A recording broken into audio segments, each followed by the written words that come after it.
Midi Composing Gloves here, and this is another video in the Midi music theory. So this is another video though where you're going to be bit in the butt by written music, pretty hardcore, because interval names do not stay consistent as you go because they're based on where they land on the staff. That's right. So if you really want to know intervals, you're going to watch the one about the staff, the written music. Again, I once again repeat, if you want to really understand music theory, you're going to have to learn to read and play an instrument. Read music and play an instrument. So anyways, coming over here to the Midi, I'm going to do the best I can to explain intervals to you in a way that makes sense. But later on, when things become technical, it's going to be, and you really want to know what I'm talking about, you're going to have to do that at some point. Okay, so here we have C. And now we've already talked about what an interval is. Now the cool thing about an interval is so it always starts off at our bass note. So this is known as 1. This is 1. Now when you move up 1 key on the piano, which you have presumably memorized all the notes and keys and all that jazz, we have moved up what is called a half step. Now, anytime you move up 1 key, it's called a half step. So we'll often count intervals in half steps. This is a bad way to count intervals in the long run because it's based on where they land on the staff. But half steps get you to a technically, I mean, it's arguably correct, but it's wrong because it's based around a scale. And so we haven't gotten to scales yet. And that's where you guys will get screwed, is when we start talking about scales. And it's a little interesting composing in the piano roll for that reason. But you can get scale helps, I suppose, and do different things. But it's a half step. Now, this name, there's a more technical name. It is called the minor second. That's right. The minor second. You're going to need to memorize these. These intervals form the basic language to creating chords. They are the chord creating mumbo jumbo. They are the melody creating mumbo jumbo. You will need to learn these if you intend to get very far. So we get a minor second. Why is it a minor second? It's a minor second because it's not in the key of C major, which is what we're presumably working in. So we're working in the key of C major. That's why it's called a minor second. I'm sure there are historical reasons and stuff. But then you get to, guess what? A major second. So this is a major second. So 3, you'll notice when you're counting your rolls, you'll always start on the note.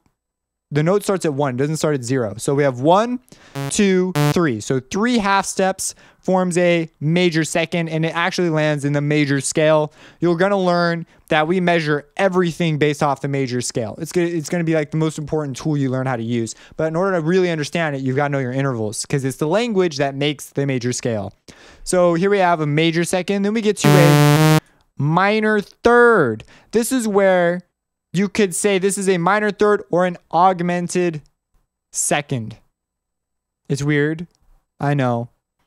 So I'm not even going to talk about augmented second. You're just going to screw yourself over, but that's a written music fault thing. You're going to hear this stuff. It comes up in technical terms, in academic talk. You know, the very fancy have their pinky up when they drink water talk.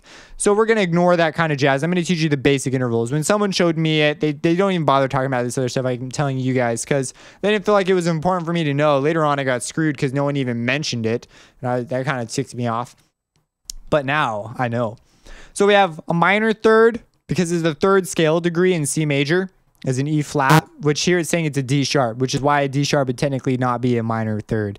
But anyways, minor third, major third, because it lands in the scale, which we'll talk about in later videos.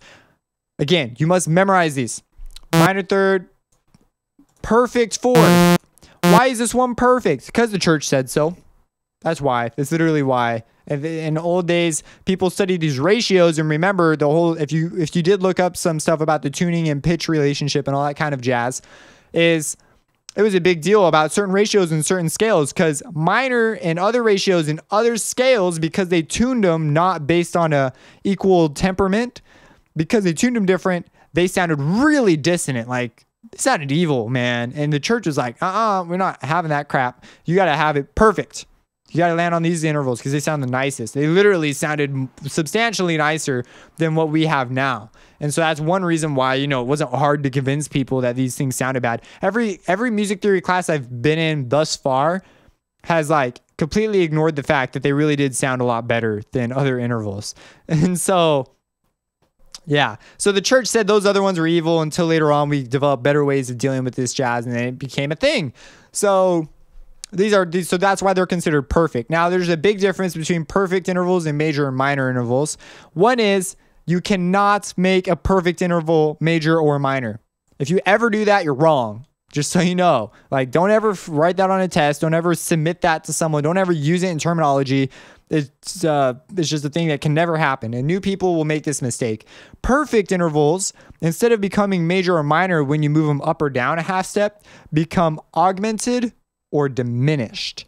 So diminished is when you move down a half step, but it's still technically an F. This is another reason you get screwed over when we talk about this stuff versus written music. So it's something you just have to like know. There's a quirk that goes on. It's not a quirk inside here because it's a system. Makes a lot more sense. Here, you're just suffering the effects of that way of thinking. But there's other reasons as a system why it's better to think that way too. But I'm not going to get into that. Right now, it's just, this is a perfect fourth and you can augment it or diminish it. So if this was an F, if you could make this an F flat, if you could lower it a half step and it still be an F, which you can do in written music, this would then be a diminished fourth. However, you can't do that here, which is a problem because when we start working in scales and keys, this is way more difficult to deal with. Like, you're going to have to be really, really good at your craft and just be able to consciously make these decisions. Because right now it might not seem that intuitive, but later on when you're working in a key, you're going to be like, dang it, all my stuff is now this. And once you make that change, I guess it's okay. But anyways, perfect. Then you have the tritone. Why doesn't this thing have a number? Why isn't this like, 5 in between 5 and 4, 4.5? Like, why isn't it? Well, this is an equal temperament. And back then, this was the ugliest sounding interval. Like, this is the one that when the oscillations line up, because remember, these are all multiples of this first note. So I keep pointing at my screen. This first note, this is a ratio of 2. This is a ratio of 3. This is a ratio of 4. This is a ratio of 5. Well, this thing just sounds like, ooh, man, it's not a fun ratio. And if you play it in the wrong scales, it sounds even worse. Like, I believe this is the one interval that like you get killed over way back in the old days. Like, if they use certain intervals, you would die. So there's like literally people who were killed over music theory. So it's important. This is actually used a ton in jazz now. It's very, very useful interval. You just got to know how to use it. So it's called the tritone. So it's in between the perfect fourth and the perfect fifth lives the abomination of the tritone, which is actually some people's favorite interval. Really cool. So tritone, you get to the perfect fifth. This shares the closest content to the tonic, and it's, I believe, a little flat, might be a little sharp. I don't know. It's barely a little out of tune because of the way we've tuned things, where these intervals used to be a lot even more pleasing when they were, shared, when they were tuned properly. So, okay, so that's the fifth. So now we're in the sixth. So this is a minor sixth, major sixth, because we're in the sixth scale degree, which we'll talk about scales later. Minor seventh, major seventh, and then when we hit another C, that's an octave, or otherwise known as a perfect eighth. After that, they continue on and they take on new names if you're doing compound intervals, which we're not going to talk right now about, but you could essentially repeat it from here now. So unison or perfect zero, perfect one. No, it's perfect zero. Anyways, it is called unison. And then you get minor second, minor third, major third, la, la, la. Now, I have no qualms about telling you to just memorize this crap because that's how I learned it. I didn't learn like my scale degrees. You have to learn this, and then you learn your scale degrees, and then you come back to this, and you're like, why did I ever learn it like that? And the reason is you couldn't learn scales without this first. So people will learn them as whole step, half step. So that's another thing I need to mention. I didn't mention that in the other video. That's not good. It doesn't really matter. It's pretty intuitive. So one key is considered a half step. 2 keys is a whole step. So, or because we don't like using minor second and major second, because I guess that's scary. It's easier to think of them as steps. It's just that pattern wise, it's an easier concept for us humans. So minor second, major second. So here they are really quick in succession. Memorize this. I guarantee you it'll be some of the most useful stuff you memorize. And then when you have it memorized, go throughout your day and be like, what is the tritone from F? And then you think about it, well, C is the fourth, so C sharp must be the tritone. And so when you can go, what is the tritone from F? And you can just go C sharp.